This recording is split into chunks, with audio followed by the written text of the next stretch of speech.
નમસ્કાર વિદ્યાર્થી મિત્રો, પરમગુરુ પાઠશાળા સંકુલમાં આવેલ સતકેવલ વિદ્યા મંદિરમાં સારસા આપનું હાર્દિક સ્વાગત કરું છું. હું ધર્મેન્દ્રસિંહ ઝાલા ધોરણ 10ની અંદર સામાજિક વિજ્ઞાનમાં આપણે ભણી રહ્યા છે, અભ્યાસ કરી રહ્યા છે. તેમાં આજે આગળ 15મો પાઠ લઈએ, આર્થિક વિકાસ. તેના મુખ્ય મુદ્દાઓ છે આર્થિક વિકાસ, આર્થિક વૃદ્ધિ અને વિકાસશીલ અર્થતંત્રના લક્ષણો. પાઠ 15 આર્થિક વિકાસ. પ્રત્યેક વ્યક્તિની પ્રત્યેક સવાર અલગ અલગ હોય છે. કેટલાક લોકો ભૌતિક સુખ સુવિધાથી ભરપૂર જીવન જીવે છે, પરંતુ વિશ્વની મોટાભાગની વસ્તી જીવન અસ્તિત્વ ટકાવી રાખવા સંઘર્ષ કરતી જોવા મળે છે. આપણા દેશમાં જોઈએ તો આપણા માટે કંઈક સુવિધાઓથી ભરપૂર છે, કેટલાક લોકો ભૌતિક સુવિધાઓથી ભરપૂર જીવન જીવે છે, તો મોટાભાગની વ્યક્તિ જીવન ટકાવી રાખવા માટે એવી અવસ્થામાં જીવે છે. એટલે આ ગરીબ તરીકે ઓળખાતા લોકો માટે ભૌતિક સુખ, સુવિધા કે આરામ એ કલ્પનાનો વિષય છે. આવી પરિસ્થિતિ કેવી રીતે ઉદ્ભવી, આ પરિસ્થિતિમાંથી બહાર કેવી રીતે નીકળવું વગેરે જેવા પ્રશ્નોના ઉત્તર છે. તો આપણને જુદી જુદી રીતે એના ઉત્તરો પણ આપ્યા છે. એટલે મુખ્ય વસ્તુ છે આર્થિક વિકાસ. એટલે શું? આર્થિક વિકાસ એટલે શું? તો આજના આધુનિક યુગમાં વિશ્વનો પ્રત્યેક દેશ વિકાસ માટે પ્રયત્ન કરે છે, પરંતુ વિકાસ એ માત્ર આર્થિક જ નહીં, અનેક પાસા ધરાવતી સામાજિક પરિવર્તનની પ્રક્રિયા છે. આર્થિક વિકાસ એ કોઈપણ દેશની રાષ્ટ્રીય આવકમાં થતો સતત વધારો દર્શાવે છે.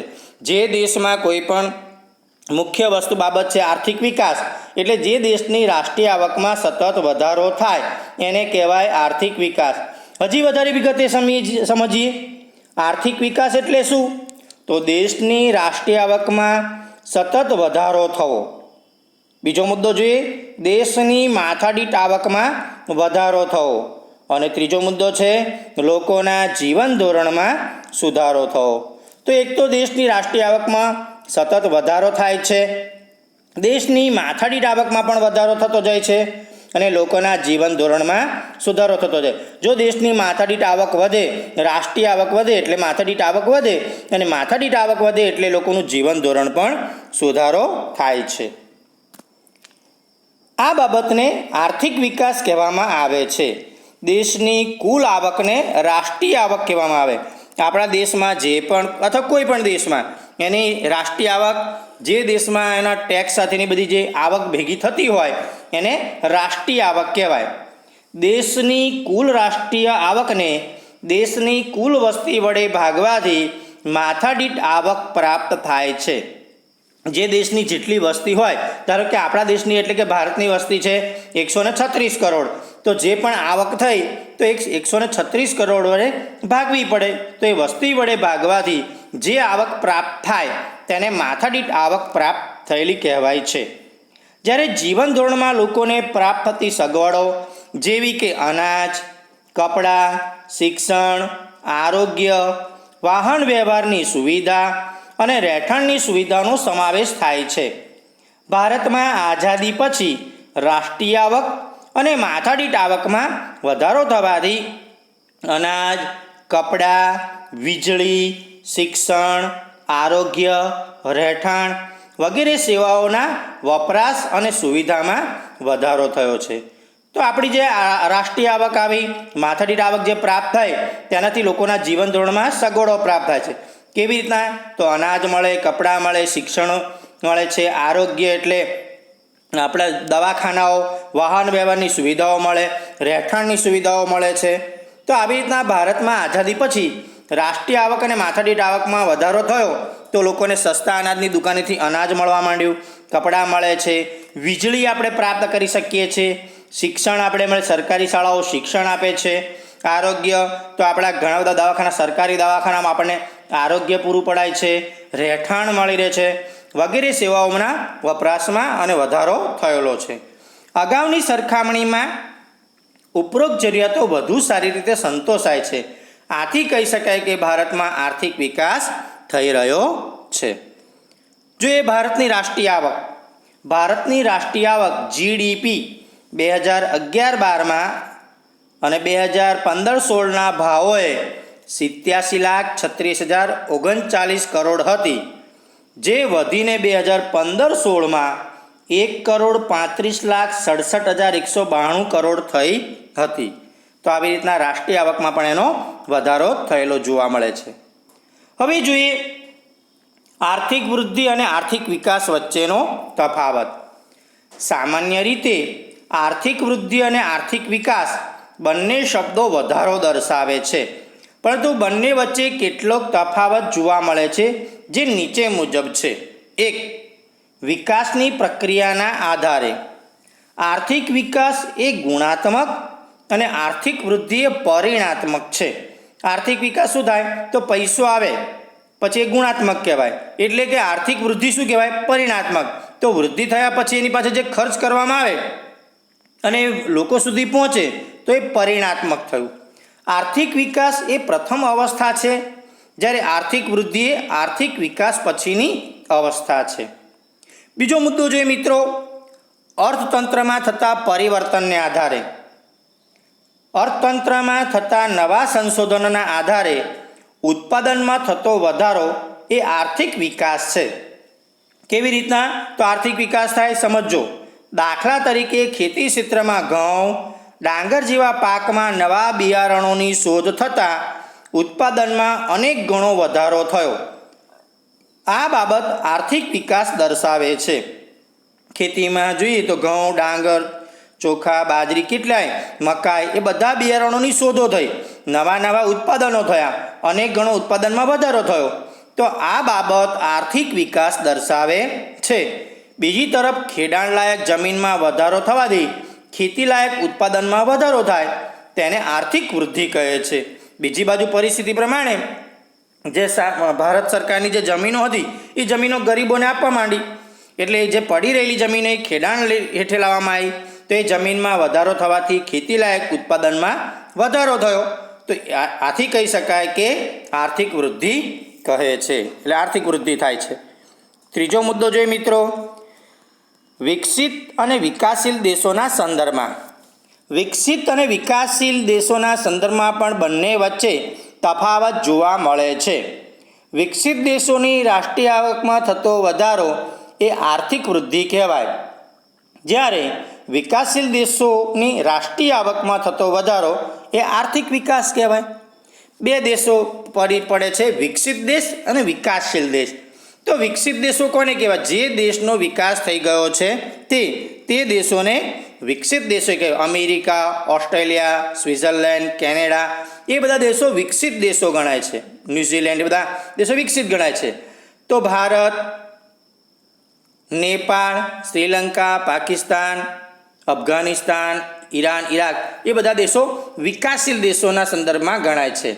એટલે વિકસિત દેશોની રાષ્ટ્રીય આવકમાં થતો વધારો એ આર્થિક વૃદ્ધિ છે, જ્યારે વિકાસશીલ દેશોની રાષ્ટ્રીય આવકમાં થતો વધારો એ આર્થિક વિકાસ કહેવાય છે. પણ જે દેશ વિકાસ કરી રહ્યો છે એ વિકાસશીલ છે. સરસ મજાનો એક આગળ મુદ્દો હવે મિત્રો જોઈએ, વિકાસશીલ અર્થતંત્રના લક્ષણો. વિકસિત અર્થતંત્ર અને વિકાસશીલ અર્થતંત્ર માથાદીઠ આવકના આધારે અલગ પાડવામાં આવે છે. વિશ્વ બેંકના 2004ના વિશ્વ વિકાસ અહેવાલમાં $735 ઓછી માથાદીઠ આવક ધરાવતા દેશોને વિકાસશીલ અર્થતંત્ર તરીકે ઓળખવામાં આવે છે. 2004થી વિશ્વ બેંકે નક્કી કર્યું $735 ઓછી આવક ધરાવતો કોઈ દેશ હોય માથાદીઠ આવક, તો એને વિકાસશીલ અર્થતંત્ર તરીકે ઓળખવો. વિકાસશીલ અર્થતંત્રના મુખ્ય લક્ષણો નીચે મુજબ ગણવામાં આવે છે. 1. નીચી માથાદીઠ આવક, એટલે કે વિકાસશીલ દેશોની રાષ્ટ્રીય આવક નીચી જોવા મળે છે, જ્યારે વસ્તી વૃદ્ધિનો દર વધુ હોવાથી માથાદીઠ આવક નીચી રહે છે, અને નીચી માથાદીઠ આવકને કારણે જીવન ધોરણ પણ નીચું રહેવા પામે છે. તો જે દેશની માથાદીઠ આવક નીચી હોય, એટલે કે વસ્તી વૃદ્ધિ દર વધારે હોય છે, એટલે સ્વાભાવિક છે કે માથાદીઠ આવકને કારણે જીવન ધોરણ પણ નીચું રહે છે, એટલે એ દેશ વિકાસશીલ તંત્રમાં આવે. બીજું, વસ્તી વૃદ્ધિ. વિકાસશીલ રાષ્ટ્રોમાં વસ્તી વધારો વધુ જોવા મળે છે. આવા દેશમાં વસ્તી વૃદ્ધિનો દર 2% અથવા તેનાથી પણ વધુ જોવા મળે છે. હવે વસ્તી વૃદ્ધિ દર જોઈએ તો દેશની વસ્તી વધતી જાય એટલે દેશનો રાષ્ટ્રીય વિકાસ થઈ શકે નહીં. હવે 2%થી પણ વધુ જોવા મળે એટલે 1 અબજે 2 કરોડ માણસોની વૃદ્ધિ થતી જોવા મળે છે. એટલે વસ્તી વૃદ્ધિ વધે એટલે સ્વાભાવિક છે કે દેશનો વિકાસ થાય નહીં, એટલે દેશ વિકાસશીલ અર્થતંત્રમાં ગણાય. ત્રીજો મુદ્દો જોઈએ, કૃષિ ક્ષેત્ર પર અવલંબન. વિકાસશીલ રાષ્ટ્રોમાં ખેતી મુખ્ય આર્થિક પ્રવૃત્તિ હોય છે અને દેશના 60% કરતાં પણ વધુ લોકો રોજગારી માટે ખેતી પર આધારિત હોય છે. તો એક બાજુ એવી પરિસ્થિતિ છે કે વિકાસશીલ રાષ્ટ્રોમાં ખેતીની મુખ્ય આર્થિક પ્રવૃત્તિ છે, ખેતી ઉપર જ નભતા હોય દેશો. 60% કરતાં પણ વધારે લોકો એમાં રોજગારી મેળવતા હોય એટલે સ્વાભાવિક છે કે રોજગારી ખેતી પર વધારે મળે નહીં, એટલે ખેતી પર આધારિત હોય છે. તેથી રાષ્ટ્રીય આવકમાં પણ ખેતીનો ફાળો 25%ની આસપાસ જોવા મળે છે. ચોથો મુદ્દો જોઈએ, આવકની વહેંચણીની અસમાનતા. વિકાસશીલ રાષ્ટ્રોમાં આવક તથા ઉત્પાદનના સાધનોની વહેંચણીમાં અસમાનતા જોવા મળે છે. આ અસમાનતા ગ્રામીણ અને શહેરી બંને વિસ્તારોમાં જોવા મળે છે. દેશના ટોચના 20% ધનિક લોકો રાષ્ટ્રીય આવકનો 40% હિસ્સો ધરાવતા હોય અને તળિયાના 20% ગરીબ લોકો રાષ્ટ્રીય આવકનો 10% હિસ્સો ધરાવતા હોય છે. આમ વિકાસશીલ રાષ્ટ્રોમાં આવક અને સંપત્તિનું કેન્દ્રીયકરણ ધનિક લોકોમાં વધુ થયેલું જોવા મળે છે. એટલે ધનિક લોકો વધારે ધનિક બની જાય અને ગરીબ લોકો વધારે ગરીબ બનતા જાય છે, એટલે આવકની સમાન વહેંચણી જોવા મળતી નથી. પાંચમો મુદ્દો જોઈએ, બેરોજગારી. બેરોજગારી એ વિકાસશીલ દેશોનું મહત્ત્વનું લક્ષણ ગણી શકાય. આ દેશોમાં બેરોજગારીનું પ્રમાણ કુલ શ્રમિકોના 3% કરતાં વધુ હોય છે. આ દેશોમાં બેરોજગારી જુદા જુદા સ્વરૂપે જેવી કે મોસમી બેરોજગારી, છુપી બેરોજગારી, ઔદ્યોગિક બેરોજગારી વગેરે જોવા મળે છે, જે બેરોજગારી લાંબા ગાળાની હોય છે. તો જે દેશનો વિકાસશીલ અર્થતંત્રમાં ગણતરી થાય છે તેનો 3% લોકો જ શ્રમિકો જોવા મળે છે, એટલે કે બેરોજગારીનું પ્રમાણ વધારે જોવા મળે છે.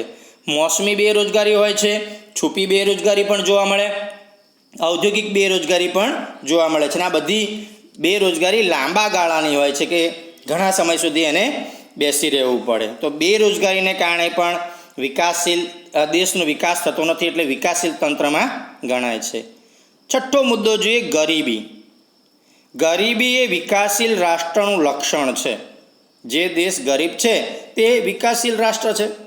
જે લોકો પોતાની પ્રાથમિક જરૂરિયાતો જેવી કે અનાજ, કપડાં, રહેઠાણ, શિક્ષણ અને આરોગ્ય વગેરે સંતોષી શકતા ન હોય તેને ગરીબ ગણવામાં આવે છે.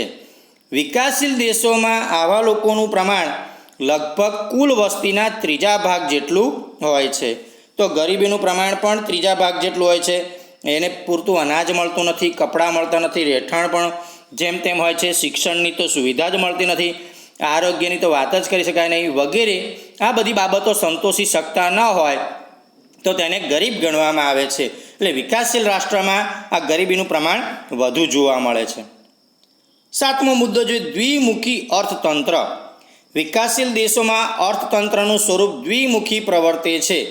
એક બાજુ ગ્રામ વિસ્તારમાં પછાત ખેત પદ્ધતિ, જૂની પુરાણી યંત્ર સામગ્રી, રૂઢિચુસ્ત સામાજિક માળખું, ઓછું ઉત્પાદન જોવા મળે છે.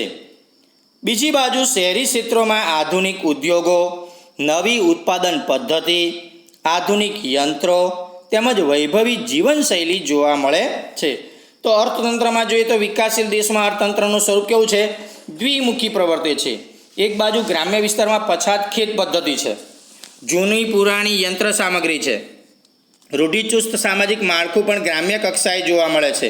એટલે આ બધી બાબતો જોઈએ એટલે ખેતીના ઉત્પાદન ઓછું જોવા મળે છે. તો બીજી બાજુ શહેરી વિસ્તારમાં આધુનિક ઉદ્યોગો છે, નવી ઉત્પાદન પદ્ધતિ છે, આધુનિક યંત્રો છે અને વૈભવી જીવનશૈલી છે, એટલા માટે જ રૂઢિચુસ્ત માળખું આ બધાને કારણે પહેલાં લોકો ગરીબ રહે છે. આ લોકોનું એટલે કે શહેરી કક્ષાએ થોડાક વધારે સુખ સગવડવાળા હોય છે, એટલે દ્વિમુખી અર્થતંત્ર પ્રવર્તે છે. 8મો મુદ્દો જોઈએ, પાયાની અપર્યાપ્ત સેવાઓ. વિકાસ માટે અનિવાર્ય પાયાની સેવાઓ જેવી કે શિક્ષણ, વાહન વ્યવહાર, સંદેશા વ્યવહાર, વીજળી, આરોગ્ય, બેન્કિંગ વગેરેનો આવા અર્થતંત્રમાં ઓછો વિકાસ જોવા મળે છે, જે દેશના વિકાસ માટે અવરોધક બને છે. હવે પાયાની જરૂરિયાત તો જોઈએ જ. જો પાયાની જ જરૂરિયાતો ના હોય તો એ દેશ વિકાસશીલ અર્થતંત્રના લક્ષણમાં ગણાય. કેવી પાયાની જરૂરિયાતો? તો શિક્ષણની જરૂરિયાત પડે, વાહન વ્યવહાર, સંદેશા વ્યવહાર, વીજળી, આરોગ્ય એટલે કે સરકારી મોટી હોસ્પિટલો જોઈએ, બેન્કિંગની સારી વ્યવસ્થાઓ હોવી જોઈએ. તો આ બધો અર્થતંત્રમાં ઓછો વિકાસ જોવા મળે છે, એટલે દેશમાં વિકાસ અવરોધક બને છે, એટલે તે વિકાસશીલ અર્થતંત્રનું આ લક્ષણ છે. 9મો મુદ્દો જોઈએ, આંતરરાષ્ટ્રીય વેપારનું સ્વરૂપ. વિકાસશીલ દેશમાં વિદેશ વેપારનું સ્વરૂપ અને માળખું અલગ અલગ જોવા મળે છે. આ દેશો મુખ્યત્વે કૃષિ પેદાશો અને બગીચા પેદાશો તેમજ કાચી ધાતુઓની નિકાસ કરતા હોય છે.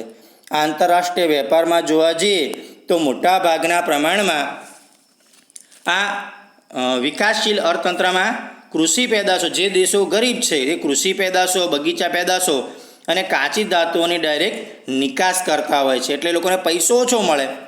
આ પ્રકારની નિકાસોની માંગ ઓછી હોય છે. હવે કૃષિ પેદાશો અને બગીચા પેદાશોની માંગ પણ ઓછી હોય એટલે ભાવ પણ કહેવાય છે નીચા હોય છે, જેથી નિકાસની કમાણી ઓછી હોય છે.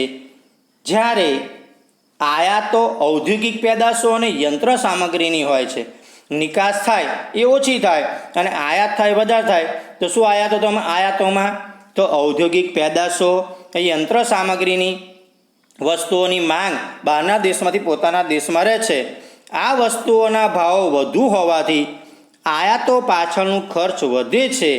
આમ વિકાસશીલ રાષ્ટ્રો માટે વિદેશ વેપારની શરતો પ્રતિકૂળ રહેવાથી દેશ ઉપર વિદેશી દેવું વધે છે. એટલે શું થાય કે નિકાસ ઓછી થાય, આયાત વધારે થાય, એટલે આયાતની પૂર્તિ કરવા માટે વિદેશી વેપારની શરતો પ્રમાણે એ દેશ ઉપર વિદેશી દેવું પણ વધે છે. આમ વિકાસશીલ દેશોમાં મુખ્યત્વે ઉપર મુજબના લક્ષણો જોવા મળે છે. એટલે ભારત વિકાસશીલ રાષ્ટ્ર હોવાથી ઉપરના લક્ષણો વધતે અંશે ભારતને લાગુ પડે છે. તો આપણા આર્થિક વિકાસના લક્ષણો, વિકાસશીલ અર્થતંત્રના લક્ષણો જોયા. આ 9 મુદ્દાઓ છે, એ 9 મુદ્દાઓ પણ તૈયાર કરવાના રહેશે. 6 થી 7 મુદ્દા તો ખાસ મોઢે કરવા અને તૈયાર કરવા, પરીક્ષામાં પણ આ પૂછાય છે. આગળ નવા પ્રશ્નો તરફ મિત્રો વધીએ. આર્થિક અને બિન આર્થિક પ્રવૃત્તિઓ. ભારતીય અર્થતંત્રનો પરિચય મેળવતા પહેલાં આપણે આર્થિક અને બિન આર્થિક પ્રવૃત્તિઓનો અભ્યાસ કરીએ. આર્થિક પ્રવૃત્તિ આવક મેળવવાના કે ખર્ચ કરવાના હેતુથી કરવામાં આવતી પ્રવૃત્તિને આર્થિક પ્રવૃત્તિ કહે છે. એટલે શું? તો આપણે કોઈ પણ પ્રવૃત્તિ આવક મેળવવા કરીએ છીએ અને આવક જે મળી એનાથી આપણે ખર્ચ કરીએ છીએ. તો આવક મેળવવાના કે ખર્ચ કરવાના હેતુથી કરવામાં આવતી પ્રવૃત્તિને આર્થિક પ્રવૃત્તિ કહે છે. કોણ કોણ આર્થિક પ્રવૃત્તિ કરે? તો ખેડૂત, કારીગર, વેપારી, શિક્ષક વગેરેની પ્રવૃત્તિને આર્થિક પ્રવૃત્તિ કહે છે. મોટા ભાગે બધા જ લોકો આર્થિક પ્રવૃત્તિ કરતા જોવા મળે છે. આપણા દેશમાં બધા જ લોકો, મોટાભાગના લોકો આર્થિક પ્રવૃત્તિ કરતા હોય છે. આર્થિક પ્રવૃત્તિથી શું લાભ થાય? તો આર્થિક પૈસો મળે અને એનાથી આપણા દેશમાં અથવા તો વ્યક્તિને પોતાને કોઈપણ રીતે ખર્ચ કરી શકે છે, એટલે ખર્ચ કરવાની પ્રવૃત્તિ થાય. એટલે આ ખેડૂત, કારીગર, વેપારી, શિક્ષક વગેરેની પ્રવૃત્તિને આર્થિક પ્રવૃત્તિ કહે છે. હવે જોઈએ બિન આર્થિક પ્રવૃત્તિ. જે પ્રવૃત્તિનો હેતુ આવક મેળવવાનો કે ખર્ચ કરવાનો ન હોય કે પ્રવૃત્તિને બિન આર્થિક પ્રવૃત્તિ કહે છે. હવે ઘણી બધી પ્રવૃત્તિ એવી છે જેનો આવક મેળવવાનો હોતો નથી. આવક ન મળે એટલે સ્વાભાવિક છે ખર્ચ કરવાનો હેતુ હોતો નથી.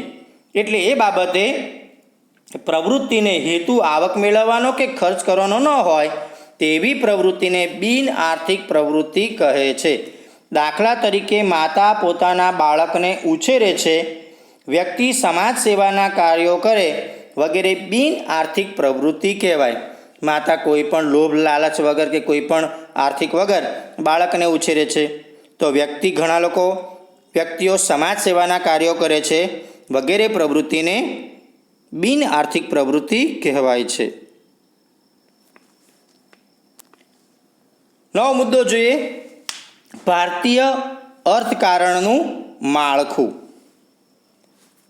અર્થતંત્રમાં થતી વિવિધ અસંખ્ય આર્થિક પ્રવૃત્તિઓ કે વિવિધ વ્યવસાયોને 3 મુખ્ય વિભાગમાં વહેંચવામાં આવે છે. તો આર્થિક પ્રવૃત્તિઓ ઘણી બધી છે, તો આ 3 ભાગમાં વહેંચાયેલી છે. એક, પ્રાથમિક ક્ષેત્ર, માધ્યમિક ક્ષેત્ર અને સેવા ક્ષેત્ર.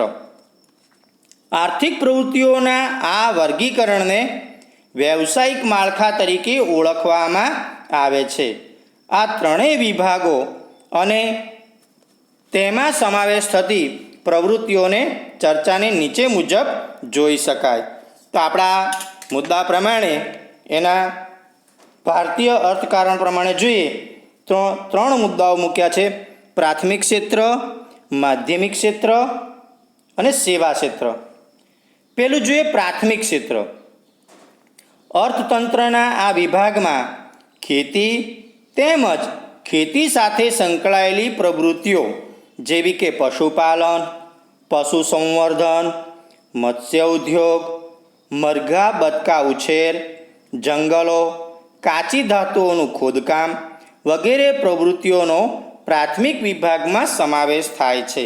આપણો જે પ્રાથમિક વિભાગ છે એ પ્રાથમિકમાં મુખ્ય જે દેશનું સંચાલન જે પરિસ્થિતિ પ્રમાણે ચાલી રહ્યું છે તે પ્રમાણે જોઈએ તેને પ્રાથમિક વિભાગમાં મૂક્યું છે. એક તો ખેતી, પછી ખેતી સાથે સંકળાયેલી બધી જ પ્રવૃત્તિઓ, પશુપાલન, પશુ સંવર્ધન, મત્સ્ય ઉદ્યોગ, મરઘા બતકા ઉછેર, જંગલો અને કાચી ધાતુઓ, આ બધી પ્રવૃત્તિઓ પ્રાથમિક વિભાગમાં આવે છે. બીજો મુદ્દો જોઈએ માધ્યમિક ક્ષેત્ર. આ વિભાગમાં નાના અને મોટા પાયાના ઉદ્યોગો, બાંધકામ વગેરે પ્રવૃત્તિઓનો સમાવેશ થાય છે. આ વિભાગ ઉદ્યોગ તરીકે પણ ઓળખાય છે, જેમાં ટાંકણીથી લઈને મોટા મોટા યંત્રો સુધીનું ઉત્પાદન કરવામાં આવે છે. એટલે કે ઉદ્યોગોને માધ્યમિક ક્ષેત્રમાં મૂકવામાં આવ્યા. ઇકોનોમિક્સ દ્રષ્ટિએ જોઈએ તો માધ્યમિક ક્ષેત્ર છે એ ઉદ્યોગો એટલે કે નાનાથી મોટા ઉદ્યોગો બધા જ. પછી બાંધકામ ક્ષેત્રની પ્રવૃત્તિઓ હોય કે બીજા કોઈ નાના મોટા ઉદ્યોગો હોય, એ બધા જ ઉદ્યોગોને માધ્યમિક ક્ષેત્રમાં સમાવેશ કર્યો. એટલે કે નાની ટાંકણીથી લઈને મોટા મોટા યંત્રો સુધીની વાત કરીએ તો એ ઉત્પાદન જે થતું હોય એ ઉત્પાદન માધ્યમિક ક્ષેત્રમાં ગણવામાં આવે છે. ત્રીજો મુદ્દો જોઈએ સેવા ક્ષેત્ર. આ વિભાગમાં અનેકવિધ સેવાઓનો સમાવેશ થાય છે. આવી સેવાઓમાં વ્યાપાર, સંદેશા વ્યવહાર, હવાઈ તથા દરિયાઈ માર્ગો, શિક્ષણ, આરોગ્ય, બેન્કિંગ તેમજ વીમા કંપનીઓ, પ્રવાસ અને મનોરંજન વગેરેની કામગીરીનો સમાવેશ આ ક્ષેત્રમાં થાય છે. તો આ ક્ષેત્રમાં કેવી રીતની ગણતરી કરવામાં આવી છે? તો એક બાબત લીધી છે સેવા ક્ષેત્ર. અનેકવિધ સેવાઓનો સમાવેશ થાય, જ્યાં આપણે કોઈ નાની મોટી સેવાઓ પણ થઈ જતી હોય છે. તે છે સેવાઓમાં વ્યાપાર. એક જગ્યાએથી બીજી જગ્યાએ વસ્તુઓ પહોંચાડવા માટે રેલવે દ્વારા અથવા આગબોટ દ્વારા, બોટ દ્વારા પણ આપણો વેપાર ચાલી રહ્યો છે. સંદેશા વ્યવહાર, ટેલિફોનિક સંદેશા વ્યવહાર પણ સરકાર ચલાવી રહી છે, તો એ સેવા ક્ષેત્ર છે. હવાઈ અને દરિયાઈ માર્ગો, હવાઈ ક્ષેત્ર સેવા ચાલી રહી છે, દરિયાઈ માર્ગે પણ. શિક્ષણ પણ એક સેવાનો ભાગ છે. ઘણા લોકો સરકારીમાં ભણતા હોય તો ત્યાં તો ફી હોતી નથી, તો શૈક્ષણિક રીતે શિક્ષણમાં પણ તેઓ એ લોકો ભાગ લેતા હોય છે, એટલે શિક્ષણની અંદર સેવા ક્ષેત્ર છે.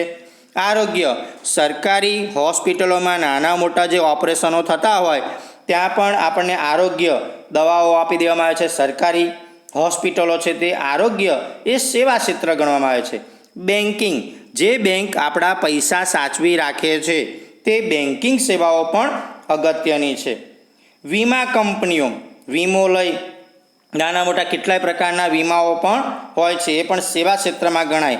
પછી પ્રવાસ, મનોરંજન વગેરેની કામગીરી પણ આ સેવા ક્ષેત્રમાં ગણવામાં આવે છે.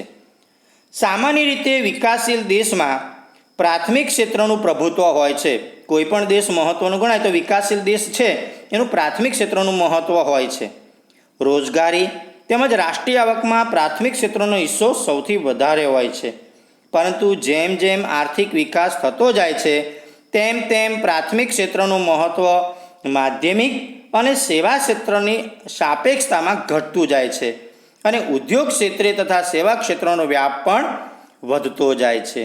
તો આવી રીતના પ્રાથમિક ક્ષેત્રનું મહત્ત્વ ધીમે ધીમે ઘટતું જાય, માધ્યમિક ક્ષેત્ર અને સેવા ક્ષેત્રનું સાપેક્ષતામાં ઘટતું જાય છે પ્રાથમિક ક્ષેત્રનું, એટલે એ પછી માધ્યમિક ક્ષેત્ર અને સેવા ક્ષેત્ર વધતું જાય છે, એટલે ઉદ્યોગ ક્ષેત્ર અને સેવા ક્ષેત્રનો વ્યાપ પણ વધતો જાય છે. તો મિત્રો આટલે અટકીએ આપણે. ફરી પાછા બીજા ભાગમાં 15મા પાઠનો જ બીજો ભાગ પછી ભણીશું, અભ્યાસ કરીશું. સત કૈવલ સાહેબ.